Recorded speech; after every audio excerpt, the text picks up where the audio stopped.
കെയ്റോയിലെ അൽ Ahli അക്കാദമിയിലൂടെയാണ് Hamza പന്ത് തട്ടി തുടങ്ങിയത്. 2025 ഫെബ്രുവരിയിൽ അൽ അഹ്ലിയുടെ സീനിയർ ടീമിനായി അരങ്ങേറ്റം കുറിക്കുകയും ചെയ്തു. ഈജിപ്ഷ്യൻ അണ്ടർ 17, അണ്ടർ 20 ടീമുകളിലെ അവന്റെ പ്രകടനം യൂറോപ്പിലെ പ്രമുഖ സ്കൗട്ടുകളുടെ ശ്രദ്ധ പിടിച്ചുപറ്റി.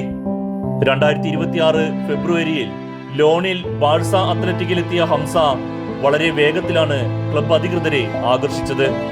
തുടർന്ന് 2026 ലോകകപ്പിൽ ബെൽജിയത്തിനെതിരെ കളത്തിലിറങ്ങിയതോടെ ലോകകപ്പ് കളിക്കുന്ന ഏറ്റവും പ്രായം കുറഞ്ഞ ഈജിപ്ഷ്യൻ താരമെന്ന ചരിത്ര നേട്ടവും അവൻ സ്വന്തമാക്കി. ലോകകപ്പിലെ ആ മിനിറ്റുകൾ അവന്റെ കോൺഫിഡൻസ് ഇരട്ടിയാക്കി. 1.82 മീറ്റർ ഉയരമുള്ള ഹംസ ഹാൻസി ഫ്ലിക്കിന്റെ ഹൈ പ്രസിംഗ് തന്ത്രങ്ങൾക്ക് അനുയോജ്യനായ ബോക്സ് സ്ട്രൈക്കറാണ്. ഹംസയുടെ ഏറ്റവും വലിയ പ്രത്യേകത അവന്റെ ബോത്ത് ഫൂട്ടഡ് എബിലിറ്റി തന്നെയാണ്. ഇരു കാലുകൾ കൊണ്ടും ഒരുപോലെ ഷോട്ടുകൾ പായിക്കാൻ ഹംസയ്ക്ക് കഴിയും. അതുപോലെ തന്നെ ബോക്സിനുള്ളിലെ ഫ്രീ സ്പേസുകൾ കണ്ടെത്താൻ ഹംസയ്ക്ക് പ്രത്യേക കഴിവുണ്ട്.